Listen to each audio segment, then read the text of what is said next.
It hasn't got a sponsor as such. The name goes to Macau, and it is Macau itself that takes centre stage. There are the drivers then, all ready to do battle.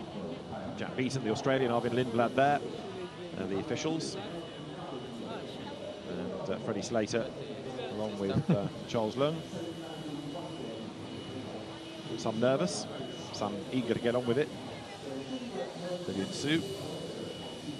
So there are the drivers ready to go into battle. The Secretary for Social Affairs and Culture and President of the Macau Grand Prix Organising Committee, Ms. Ai Yong-u, greets and poses with the Formula 4 race drivers in the company of the President of Sports Bureau and Coordinator of the Organising Committee, Mr. Pun Weng Kun, and the President of the Automobile General Association Macau. They join the drivers at the front of the grid. All smiles in and amongst the odd nervous face. And once the official photographs are taken, then the drivers will be allowed back to their cars, which are now surrounded by grid girls, by team personnel. Because Formula 3 cars first came here in 1983. Famously, the Grand Prix won by Ayrton Senna.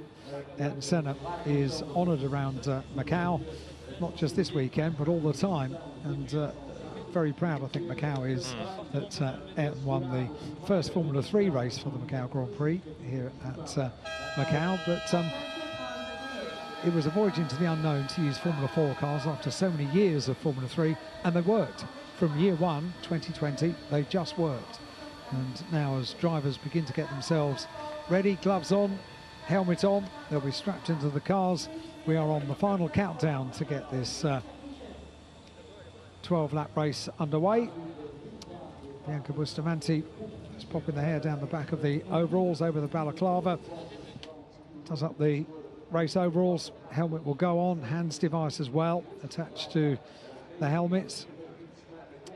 And a thumbs up from Enzo Yer. And I wonder how many of these helmets are designed just for this weekend. I reckon quite a few of them. Very, very colourful designs on cars and helmets in this part of the world. And as overalls are zipped up and drivers get themselves into the cars, they can begin to now do the more normal preparation for the start of a race. Yes, that first visit of Formula 3, which was all pulled together by the late Barry Bland so successfully, came at the end of an epic British Formula 3 season, 1983, when Ayrton Senna and Martin Brundle went toe-to-toe. Ayrton winning the championship, and then they came to the non-championship, of course, Macau Grand Prix, different liveries, but still driving with WSR, West Surrey Racing. Ayrton took the title in Britain. He then took the Macau Grand Prix victory. In those days, British Formula 3 was able, because there was a British Formula 3, to race at a variety of circuits that it's started to outgrow not long after, such as Cadwell Park. And Freddie Slater is probably the only person on this grid that can claim to have been a race winner at Cadwell Park, because he was there winning in Ginetta Juniors this year. The last person to win at Cadwell Park and then race at Macau in the same season is probably Martin Brundle in 1983. But because it wasn't long after that, but as I say, F3 stopped going to Cadwell, and such is the nature of packaged motorsport that very, very few of the modern generation of driver have been there. But Ginetta went. Ginetta Junior Racing was mopped up by Freddie Slater this year with 16 victories on his way to the title. He did that so early, he was then able to start next year's programme early by coming into F4. 53 down on the grid is Marco Lau, Lau Siu Hua. He is set to go as the mechanics strap him in. Number 34 crashed out yesterday, Martinius Stenson, whose father used to race in the States in his youth.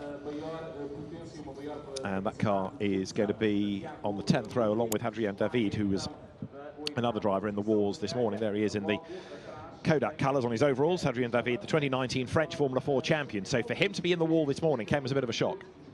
Certainly did, yeah, and we'll be looking to make up places early on in this race. They've got more laps to do it in, but you never know how many safety car interruptions there may or may not be over the course of 12 laps. It's the final race of the day. The track is already indicated as being a little bit slippy down at the exit of turn 2. It's a very quick part of the circuit as well. They know what it's like, and the fact that most of the cars elected to use multiple laps when the pit lane was open to explore the track. I'm pretty sure that that would have been a major part of it, exploring just how slippy things are down at the exit of Mandarin, because you most certainly would not want to have a problem. It's a very, very quick part of the circuit down there.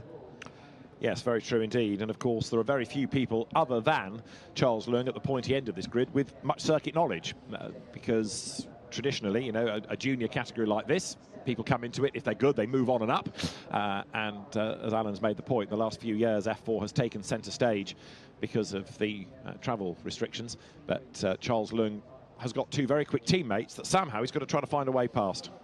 He certainly has, and the Macau driver, how proud is that a Macau driver takes the top step of the Macau Grand Prix podium twice here in the last 3 years, and Charles Leung lines up third on the grid.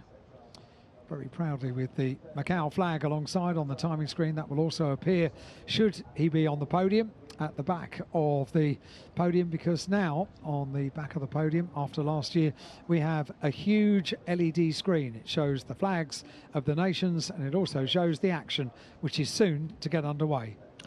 Arvin Lindblad on pole position, Freddie Slater with him at the front of the 1x1 staggered grid, ahead of Charles Leung and Rashid Al-Daheri. Then Jack Beaton and Ethan Ho are ahead of Rafael Narak and the Chinese F4 championship leader, Macau driver Thiago Rodriguez. Bianca Bustamante goes from 9th ahead of Enzo Ye, Miki Koyama and Zhao Kunpeng.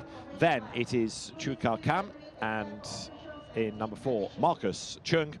Next is Thomas Leung and Riji Kumita, ahead of Vivian Siu and Marco Lau. Martinia Stensorn is next from Hadrian David, and then Kai Darianani and Lu Kai Shun complete the grid. 12 laps are in prospect for this Macau F4 race. That's our pole position driver, and of course the winner, therefore, of the qualification race this morning, Arvid Lindblad, alongside Freddie Slater on the front row of the grid. I say the front row of the grid, it's a staggered grid formation, but for the sake of going through the grid, front row of the grid for Arvid Lindblad and for Freddie Slater, and Charles Leung third on the grid with the Macau flag proudly on the front of the car, the number 11 car, double winner here for the Macau Grand Prix, and equipping himself very well against some very, very quick drivers this weekend. Number 14 on the grid is next, Rashid Al-Daheri, and just focusing, said before the drivers got in the cars about the prospect of visualising. They tend to close their eyes and get into the zone of working out exactly what's going to happen on the formation lap and then the opening lap of the race. It's a big thing.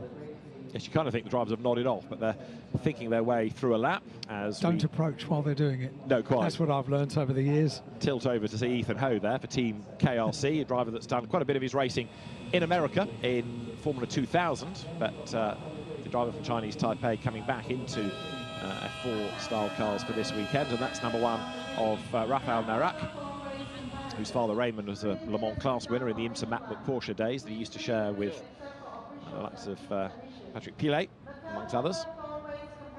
And as the grid is being cleared, formation lap ready to get underway. That's Bianca Bustamante, who has been racing in the F1 Academy, 7th in the championship with 2 wins this year, and managed by a race winner already today, Darrell O'Young. But she was a W Series driver and then drove in the F1 Academy, which has sort of been born out of the ill-fated W Series.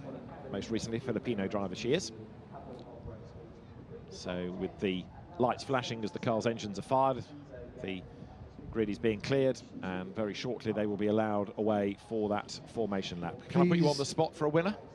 No, okay. Thanks very much indeed, but please do not adjust your television sets, because they are the flashing lights on the rear of the cars. It's a feature of the current Formula 4 cars. hang on, am I going to pick a winner? Well, he hedged nicely, trying not to. Freddie Slater. Okay. Why? Because I saw his debut in British Formula 4 this year, and it was incredibly impressive.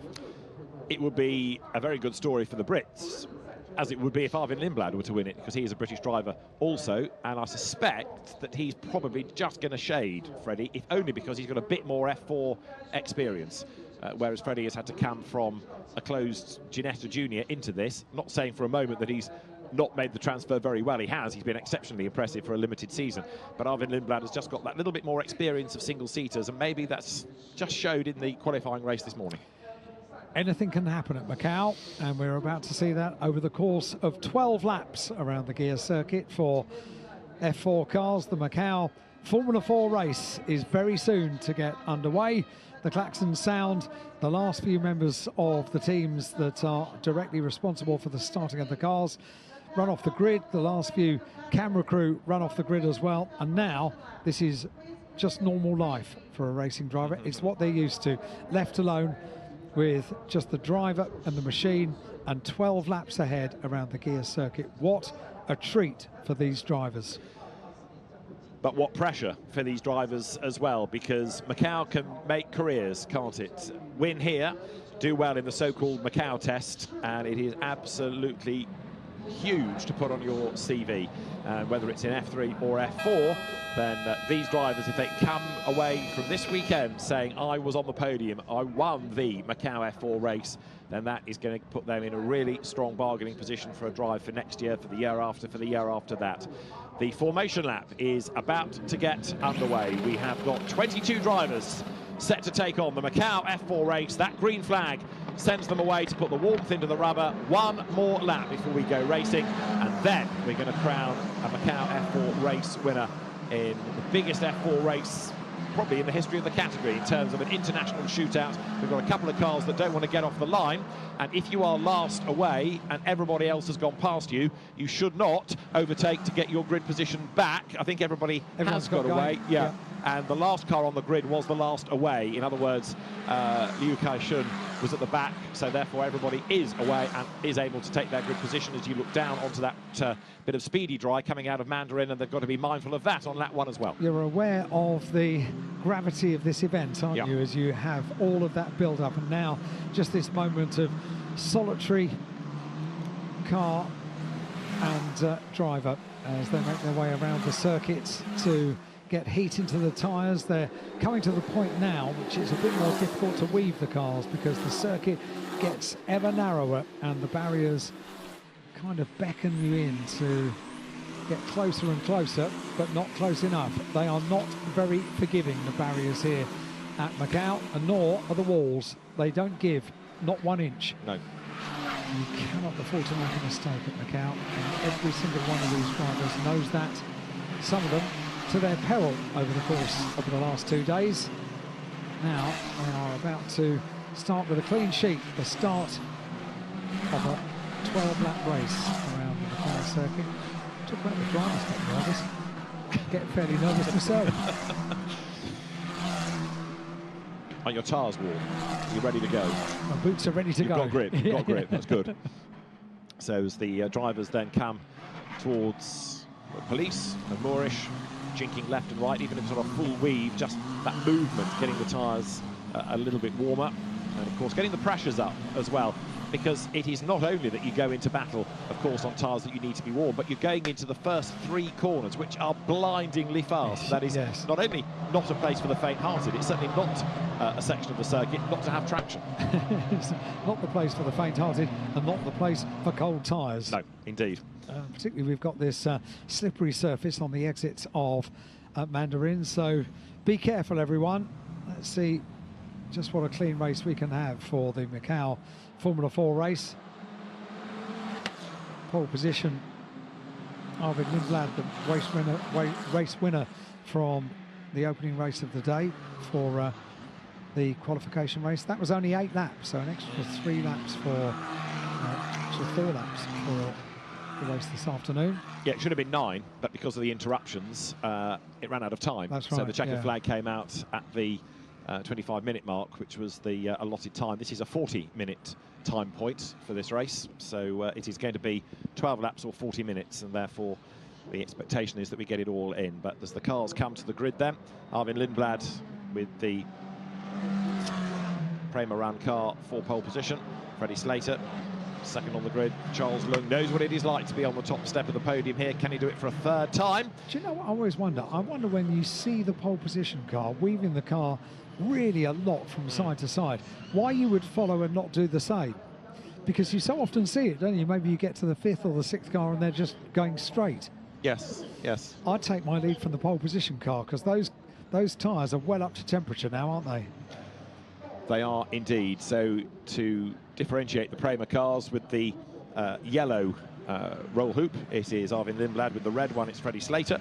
And it's going to be a real clash between those two. With respect to Charles Lung, he just didn't have quite the pace in qualifying, and I suspect he might not necessarily be able to match those two when we go racing. But we are about to find out. When 72, Liu Kai-shun arrives on the grid, that will be the indication for the marshal there on the right to wave the green flag. That, in turn, will let the 5-second board be shown on the gantry, and then the red lights will be on.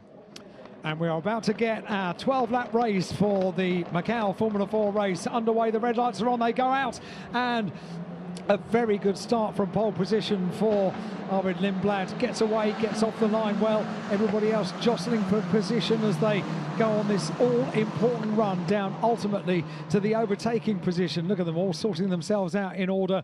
Great start there from the top 3 cars. And Lindblad, you saw going left and right, trying to break the toe from Freddie Slater, who is right there in the wheel tracks, and now he's getting the slipstream all the way down to Lisboa. What he wants to do, if he can, is to try to get up on the inside line. Lindblad covers that off. Charles Lung gets a toe from both of them. Freddie Slater to the outside line. Lindblad locks up. Slater locks up in avoidance. He's going to go deep into the corner. Lung gets up the inside, but he can't quite go through. There's drama, and that eliminates 2, 3, 4 already. And I think the first one that ploughed into the barriers there, well, that's going to go nowhere. We're going to end up with a safety car, I rather fear, because you can see the traffic jam behind. Marcus Chun's got involved in all of that. So the first group of cars is away. We'll wait and see whether a neutralisation comes next. That was nearly a gift moment for Charles Lung, wasn't it? Going through Lisboa. That's a look at it once again. He has a look on the inside. They just avoid front and rear wheels touching as they go on the run down towards San Francisco.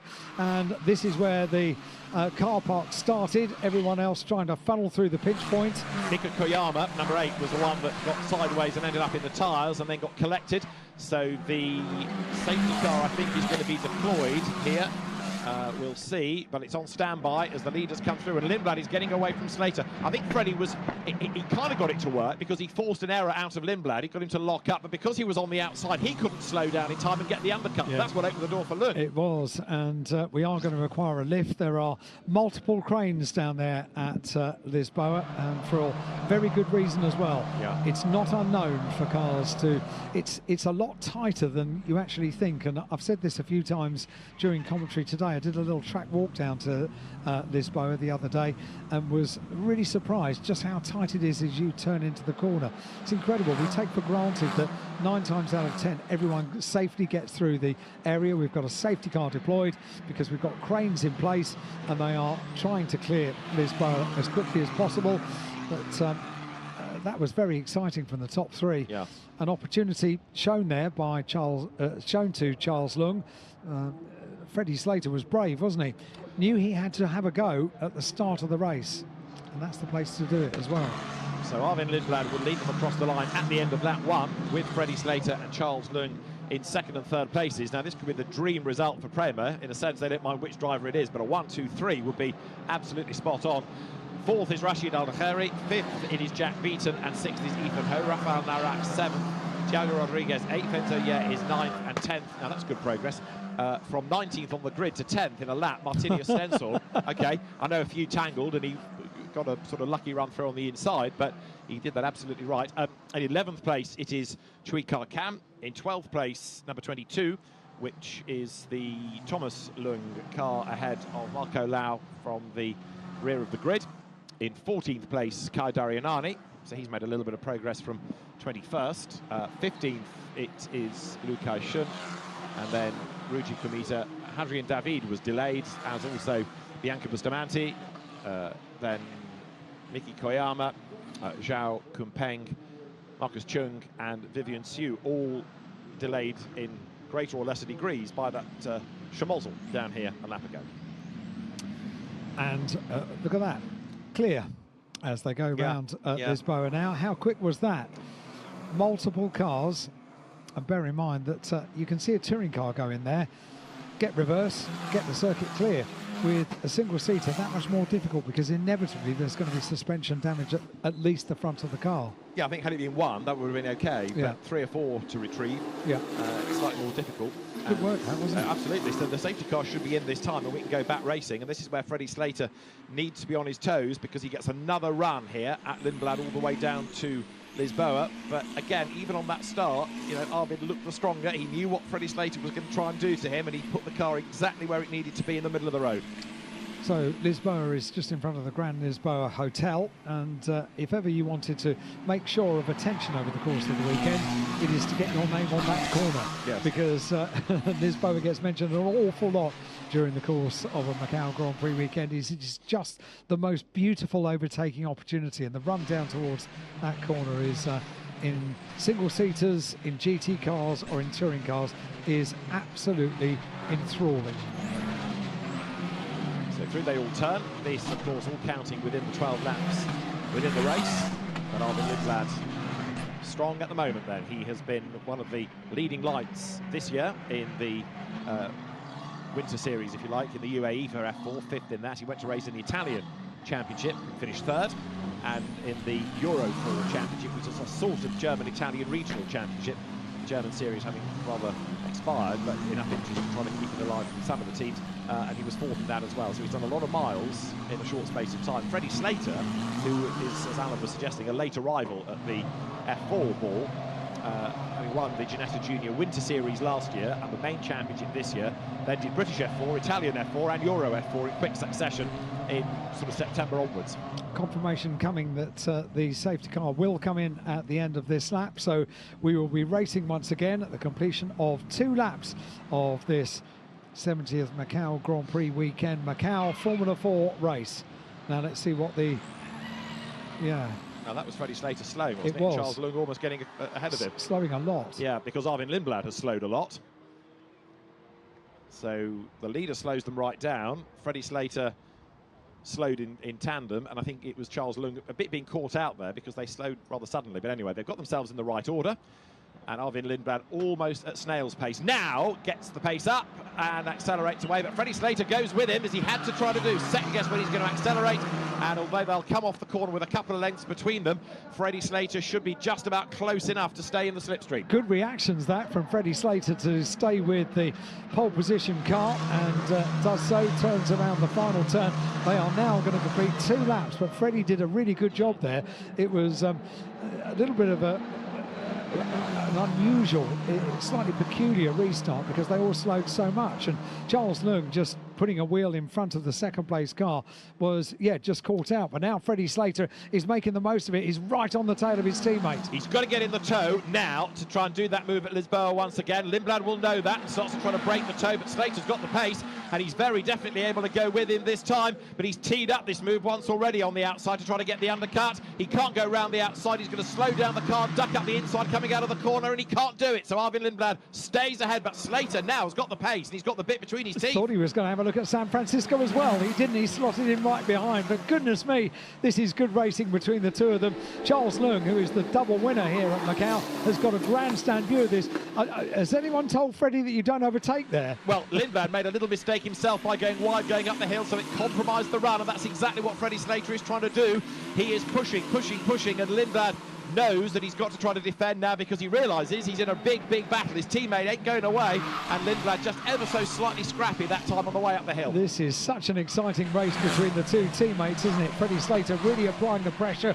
It's all come off the back of a really good restart, but Freddie slows! Freddie slows! Got a problem, so Slater has got a problem, and Lindblad gets a free ride. Lund goes second, So all of a sudden, something has gone wrong for Freddie Slater. It looks like it's mechanical, because I don't think we've seen him hit anything. No. So Freddie Slater's car suddenly slows and it's crawling around. Drama, drama, drama at Macau, as ever there is. Poor Freddie Slater, he'd done such a good job on the restart. He had pushed the race leader into a tiny error, which is exactly what he needed to happen. It almost worked, and then you couldn't believe it, could you? Something goes wrong with the car, and the car slows.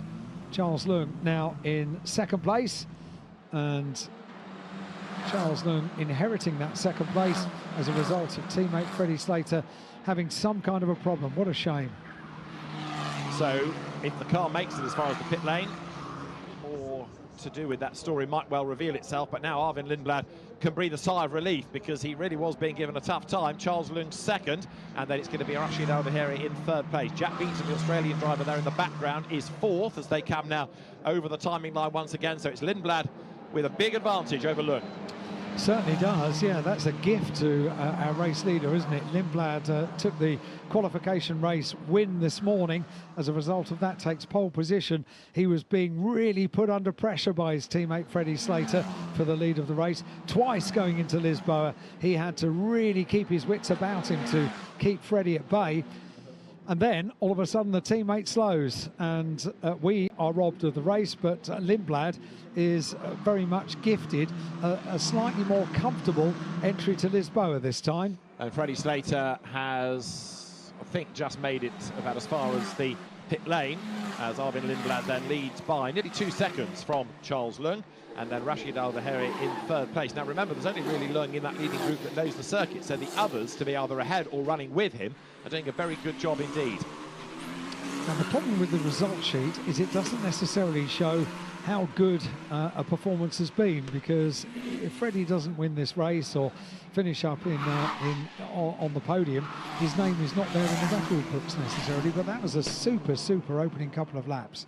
Can I just mention that he's done a first sector time, Freddie Slater, quicker than anybody on this lap, as though the car had an electrical cutout and he's had to restart it, and now it's back in the race. And now it's back to normal. Yeah, he came over the timing line. I thought he was coming down the pit lane, but actually he's carried on, and he did a 25.6 in the first sector, which is quicker than anybody on this lap. So he's not going to win the race. The safety car might help him gain a few more places back, but it was as though the car cut out and he had to do an electrical restart, or maybe he accidentally pulled a switch and did something, but the car for the moment looks to be okay. I'm very pleased the car hasn't come into pit lane, because this might be quite exciting to watch Freddie if he's got a good car for the rest of the race. Also, with a little bit of the old red mist getting involved as well, he's going to be really fired up for this, and that's going to be great to see.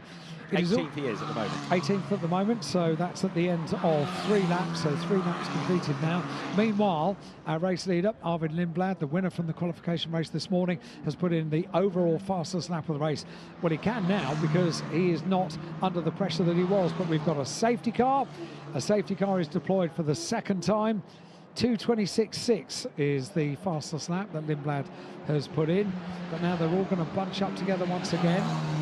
And well, on the restart last time, Lindblad was put under a great deal of pressure by his teammate Freddie Slater. I wonder if Charles is able to put him under a similar amount of pressure on the restart this time.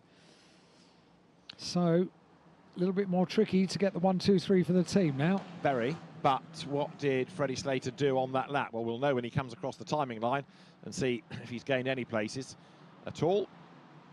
So getting a replay here of the reason for the safety car. I want to say that was Marco Lau going straight on, but I may be telling you an untruth in that.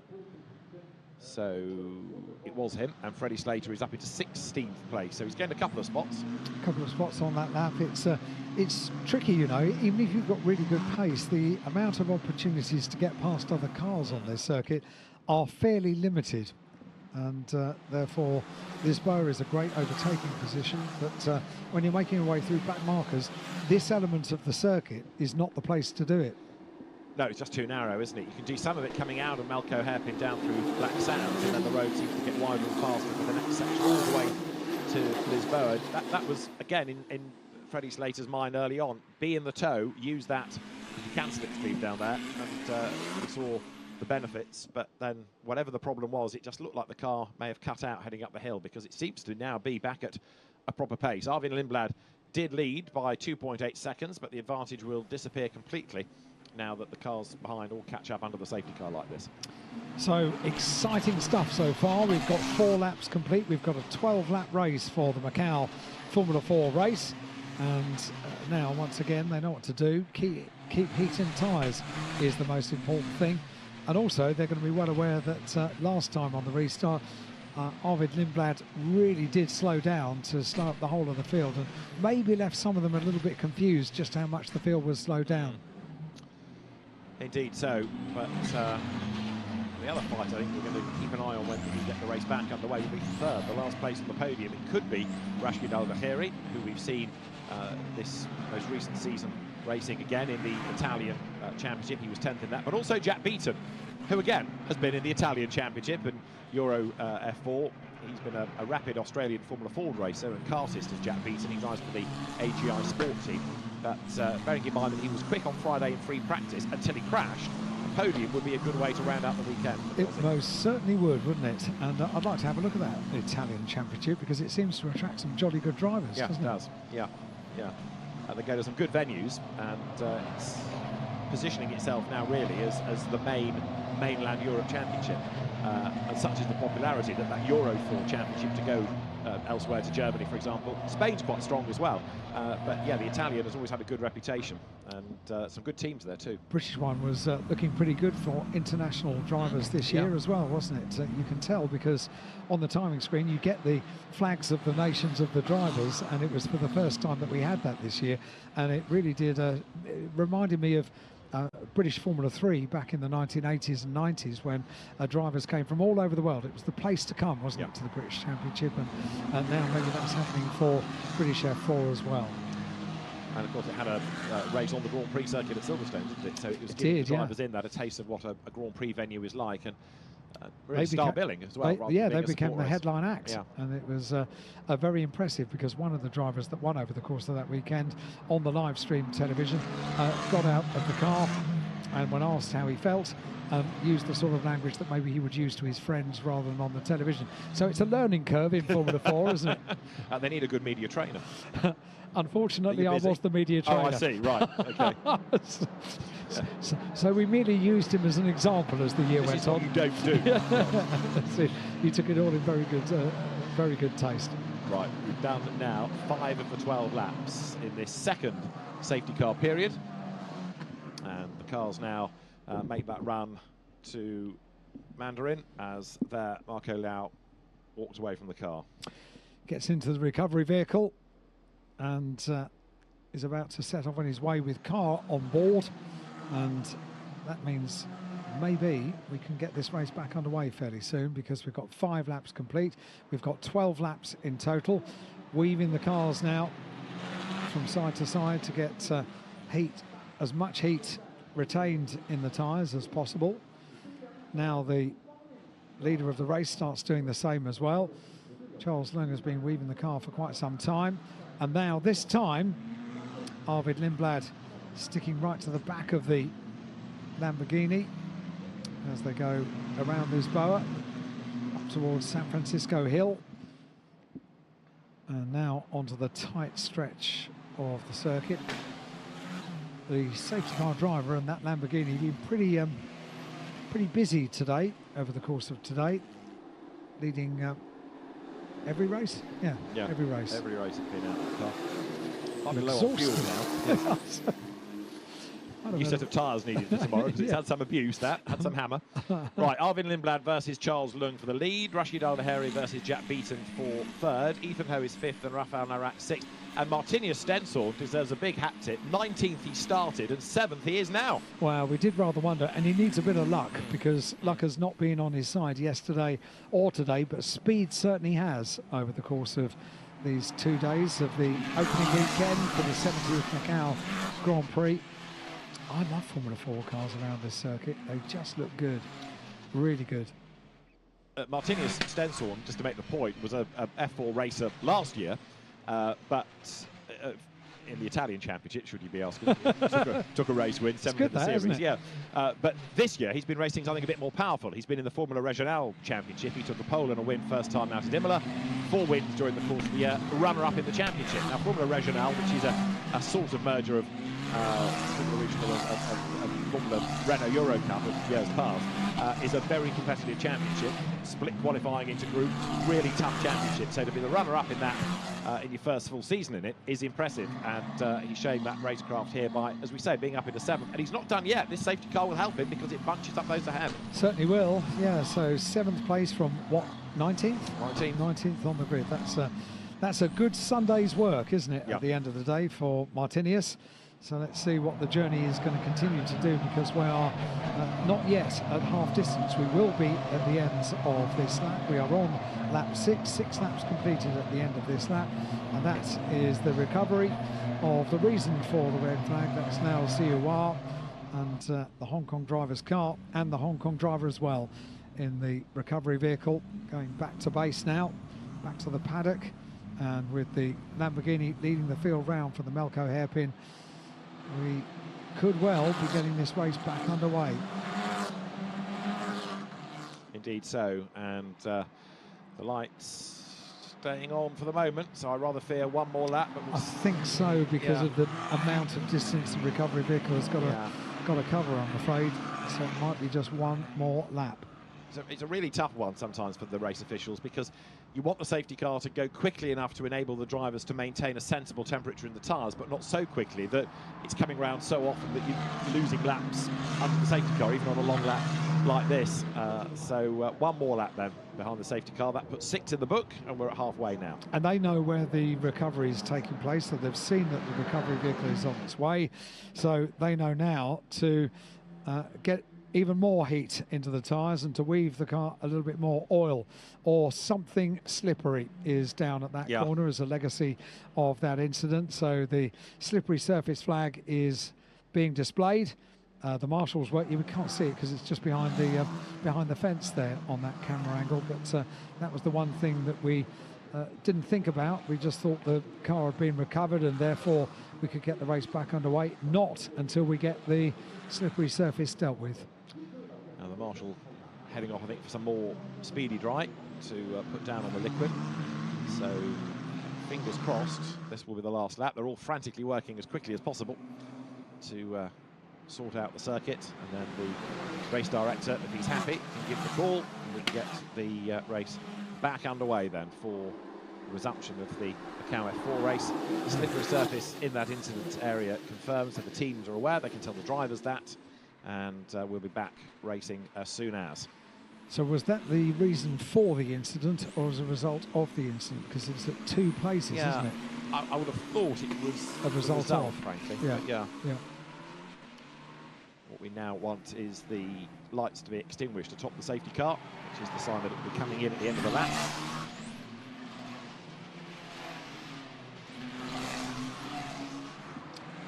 Well, no indication that that is about to happen. Most important is that they deal first of all with the slippery surface, and we'll take it away. I just realised it's the first time they've used slick tyres today, isn't it? Wet tyres this morning for the qualification race. And although they were weaving the cars this morning, I would imagine the amount of heat they could get in the tyres was fairly negligible in the conditions this morning. But now confirmation comes that the safety car will come in at the end of this lap. That's good news. So let's get that tyre warming process underway, guys, because we are about to get racing back underway at the end of what this will be 7 laps complete. And Arvin Lindblad did a really good job on the restart first time around, but Charles Lund will know that this is his opportunity to have a go for P1. Jack Beaton likewise against Rashid Al-Dahiri for 3rd place. And Freddie Slater, if he's on his toes, ought to be able to gain a place or 2 or 3 from the timing line all the way around to Lisboa, but there must be a real feeling of the one that got away for Freddie in terms of a podium. Because I think top 10 would be as good as it would get from here on, but let's see. And again, Arvin Lindblad virtually parks the car and tricks everybody into thinking, right, it's going to be a really slow run now, and then it's up to him when he goes. but once you go, you've got to keep going. You can't go and slow, because obviously the chain reaction behind is dangerous. Now he goes, now he accelerates as he heads into Fisherman's Bend, turns right, he's on the power, and he's 2 lengths up from Charles Leung, who is taking Rashid Al Daheri with him. Yeah, Charles Leung had watched and learnt, if you like, what the protocol was going to be from the race leader on the previous lap. Watched Freddie Slater do it. Has not been able to do it quite as well as Freddie, but was not bad on the restart, that's for sure, because Charles Leung hasn't got a big gap between himself and the leader as they head now down on this run towards the fast part of the circuit, and ultimately the run down towards Lisboa, where, if anywhere, the race leader would come under pressure from Charles Leung. Race leaders go out of Mandarin, and Leung is in the slipstream, and Rashid Al Daheri is in the slipstream of Leung as well. So Charles Leung knows this is an opportunity, thinks about the inside line, again goes to the outside, but Lindblad knows how to defend into this corner and survives again. So Leung right under his rear wing, he's closed right up thanks to the slipstream, and he's brought Rashid Al Daheri with him. So it's 3 for the lead as they head up San Francisco. Using every possible tactic to get round there that time at Lisboa, and I almost thought he was going to do it. Oh dear, oh dear. 2 more cars. One is the car of Thomas Leung, and the other is the car of Liu Qi-shun. So 2 cars down at Lisboa again. Which hopefully can be moved just with the crane rather than needing a safety car. This is how they all got there then. So straight through the middle, no chance of slowing down, was the rather errant 22 of Thomas Leung, and the innocent victim of all of that just completely harpooned. But again, there was no way that car was going to slow down, and no wonder contact was made. And so Arvid Lindblad has tried twice now to use his unique form of restart. Is he going to do the same 3 times? Are we going to have a safety car intervention? I'm pretty sure we will. Well, I was hoping that because those cars are at the escape road, they might be craneable, but we'll see. It's late in the lap, isn't it, for a safety car, because this is Macau hairpin. Now, okay, the safety car can be deployed from pit exit, but we'll find out in a moment as the cars then come through. Arvid Lindblad still with the green lights flashing. Look at the lead he's built over the remaining, what, 2/3 of that lap over Charles Leung. So it looks as though Lindblad is away and gone, and if you aren't able to make the pass early in the lap, then that's pretty much game over. Lindblad able to control it all the way across the top of the gear circuit. He's coming up now to the end of lap number 8 in this Macau F4 race. They're 2nd and 3rd. Charles Leung just ahead of the turquoise car of Rashid Al Daheri, the Emirati driver, and he in turn has got away from Jack Beaton in 4th place. Somebody else with damage has dropped a nose cone on the circuit. Can't see who that is at this stage, but the car is limping around, so it's probably slightly more than just losing the no-cone. And the reason that Charles Leung has maybe dropped back a little bit more now from the race leader is because he is under huge pressure from Al Daheri as they go through Mandarin on the run down towards Lisboa. Watch Al Daheri this time. What's he going to do? Pull out from the slipstream over to the left-hand side of the circuit on the run down towards the corner. Can't overtake. Yellow flags, yellow lights. Of course. So whatever he thinks, he's got to sit there. And that shows intent against Charles Leung. So Charles thinks, OK, right, I know what you're up to next lap. So that was a really wasted opportunity through no fault of his own for Al Daheri. Yeah, it was. And you're quite right, no safety car. And that incident down at Lisboa, I forgot about it. I think he might have done as well. That was a very, very big hit into the wall coming out of Fisherman's Bend. So it was more than just losing the nose cone. And that's why the car is limping slowly, because the suspension broken on the left-hand side. Yeah, that was Martinius Stenzel. So all that good work again comes to naught. I know, but he's impressed. Yes, largely. The pace was good, but yeah, one too many accidents over the weekend. But again, it's all about being a young learning driver, isn't it? Freddie Slater is up into the top 10. Is he? Yes.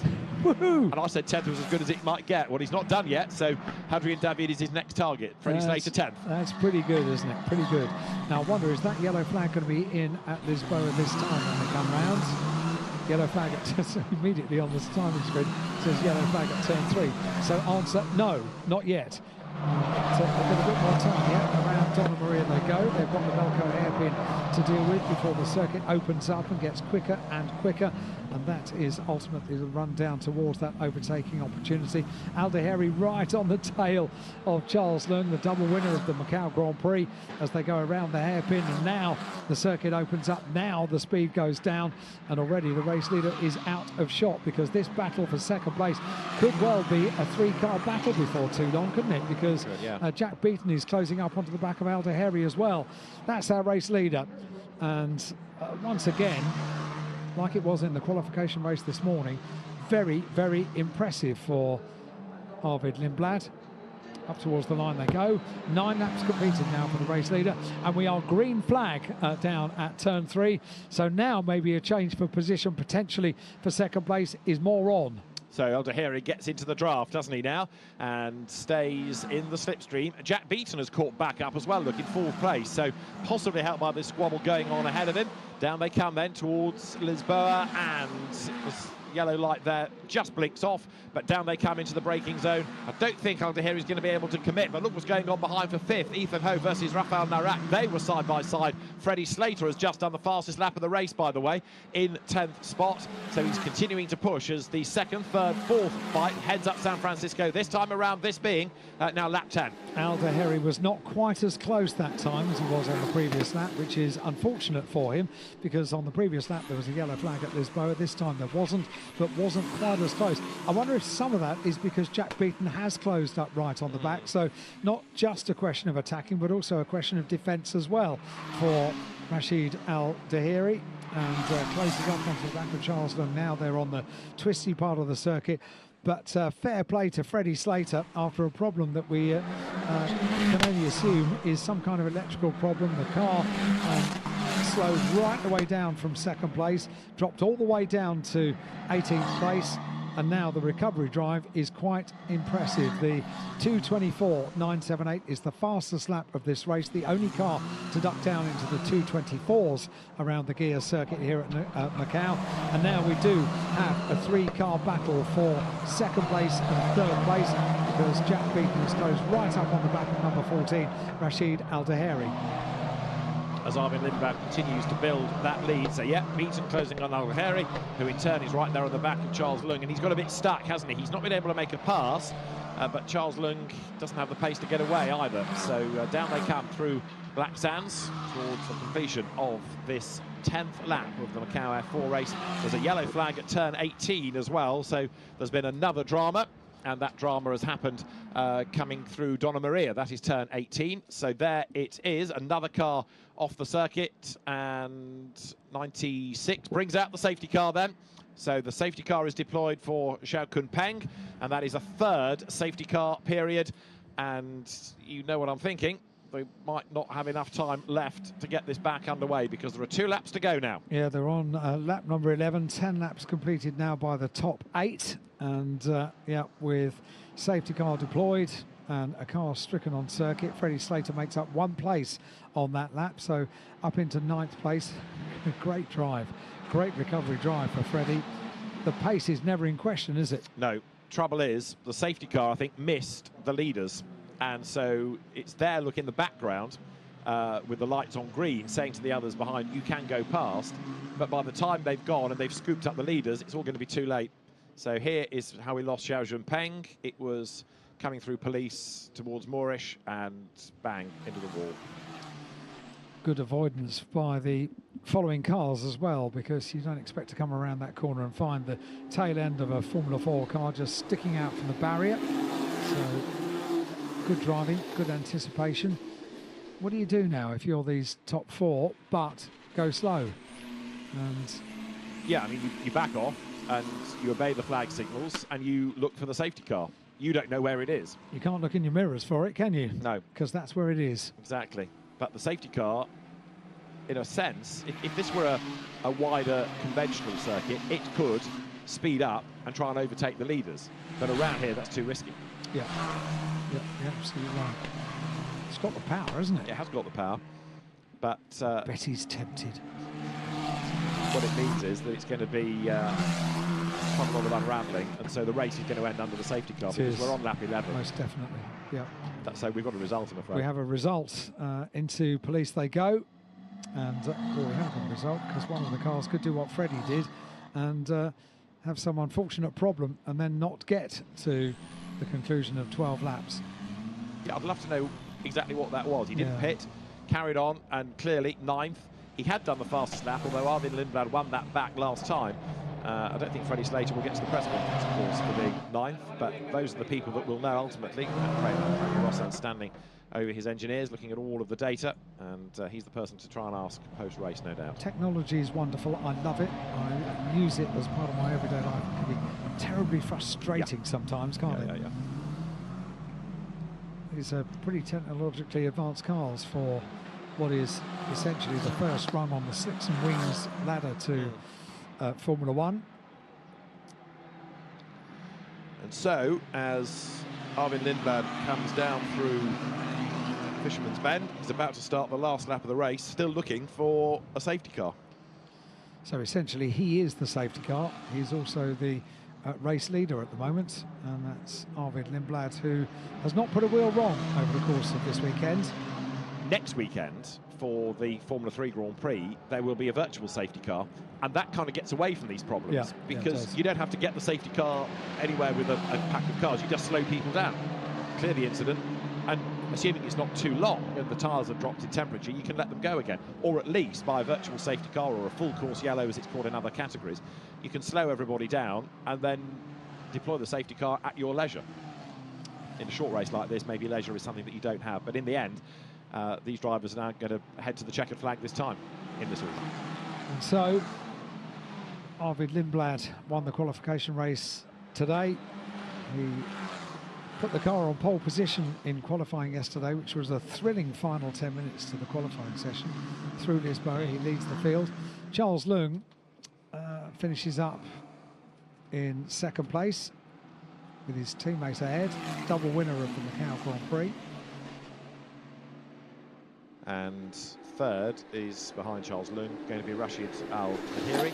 Jack Beaton set for 4th place, and Ethan Ho 5th. Thiago Rodriguez 6th, Adrian David is 7th, Enzo Ye is 8th, and Freddie Slater, in a real yo-yo kind of a race, is in 9th spot. The race will finish behind the safety car, except Arvin Lindblad thinks, what safety car? Never saw it, Gov.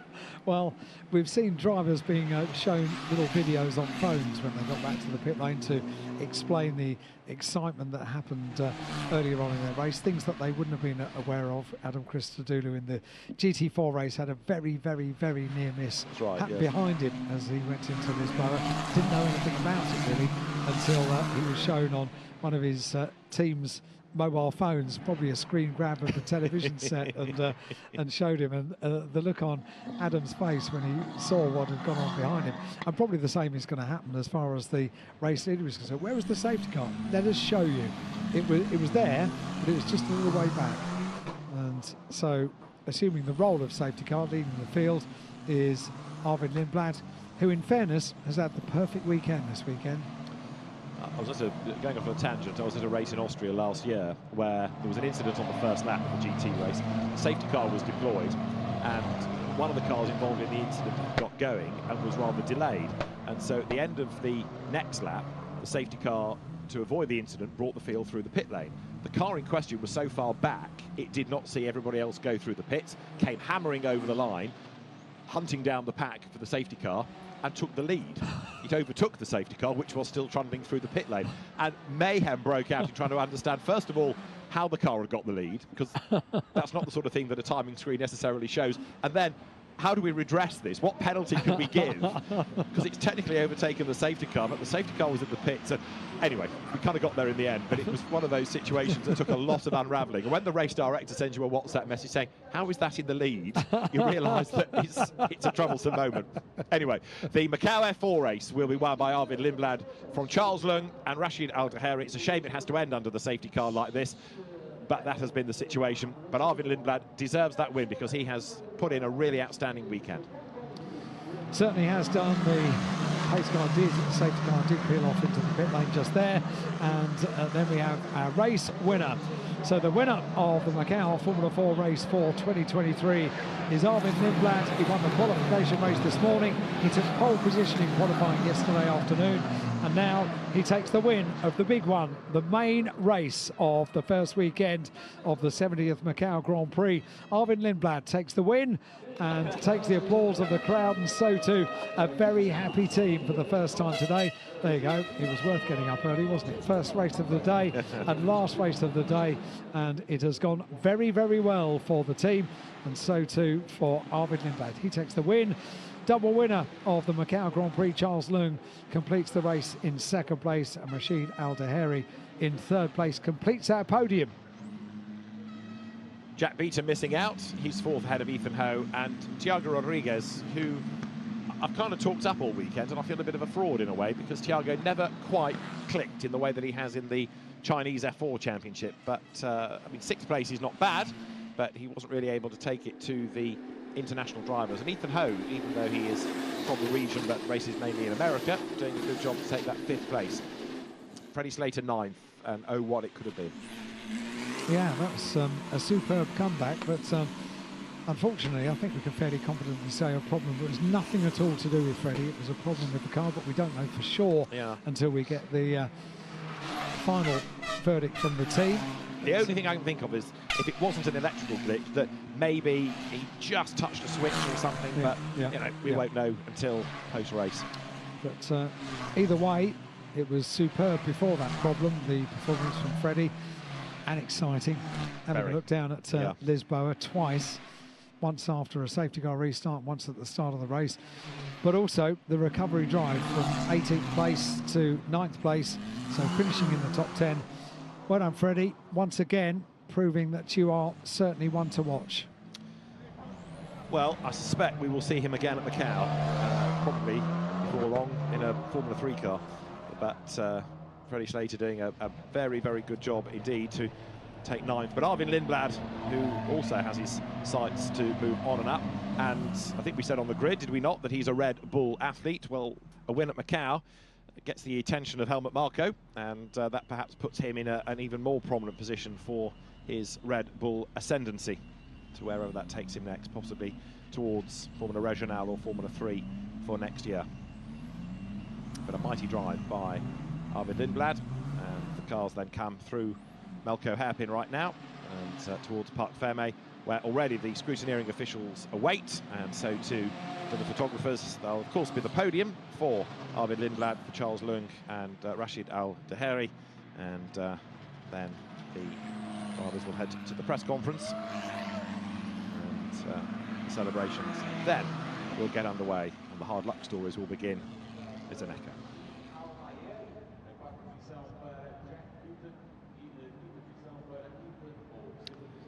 So to the pit lane comes Arvid Lindblad with the car of Charles Leung in behind.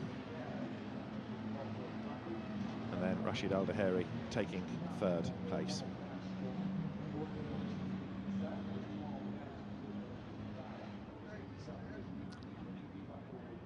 Jack Beaton best of the rest, taking in the end fourth spot. And then for fifth, Ethan Ho and Thiago Rodriguez sixth. But it's the top three that we will have for the podium. And then, of course, there will be the Formula 4 press conference taking place after the podiums. I think we'll hear from the drivers on the podium as well, with Chris, our circuit commentator in English. They do the circuit commentary here at Macau in 4 languages. So they're Mandarin, so 2 Chinese languages, and also Portuguese and English as well. And now the celebration for a winner here at Macau, and stands atop the car. Arvid Lindblad, very, very happy as he makes his way over towards the team. Hugs this morning, hugs this evening, and 100% record this weekend. And there we go, just undoing the intercom wires, so the helmet can come off without any problem at all. Treated with the different languages. It's not the same person doing it in 4 languages. No. There's an army of people. Arvid Lindblad it is that wins the race from Charles Leung and Rashid Al-Lahiri. That's the podium. Jack Beaton 4th from Ethan Ho and Thiago Rodriguez. Hadrian David from Enzo Ye. Freddie Slater 9th after his dramas. And Kai Darinani, who crashed this morning, rounding out the top 10. Decent recovery from him as well. So that's confirmation of the final race result for the Macau Formula 4 race this weekend. And of course, next weekend, Formula 4 is replaced by Formula 3, FIA Formula 3 cars for single-seater enjoyment next weekend. 4 days for the Macau Grand Prix, starting on Thursday with free practice and a little smattering. So the drivers make their way to the back of the podium. The presentation party will be assembled, and then the trophy girls will be brought forward to the podium itself.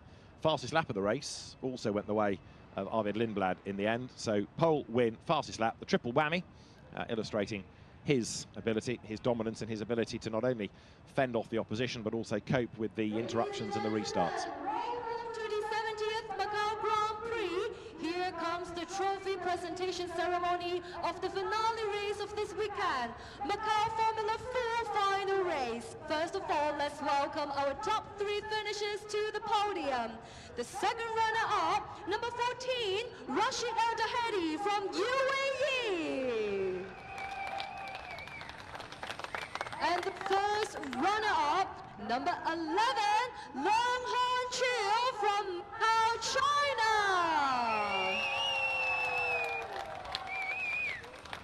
And of course, our winner, number 23, Arvid Lindblad from the UK.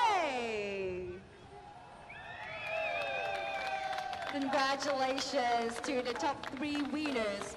And now, may I have the honor to invite our guests to present the laurel and the trophy to the top 3 winners.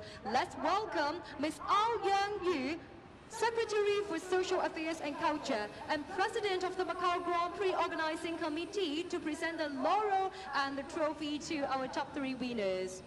First, we have our UAE driver, Rashid Al-Dahedi. Congratulations. And up next, here comes to our first runner-up, Long Han Chiu from Macau, China. And of course, last but not the least, the winner of Macau Formula 4 final race, Arvid Lindblad from the UK. Congratulations! Will all the winners please hold up your trophy and look to the front for a group picture. It's a wonderful race. Thank you very much, and congratulations again to our top 3 winners. Thank you, guys. Thank you, Ms. Ao Yang.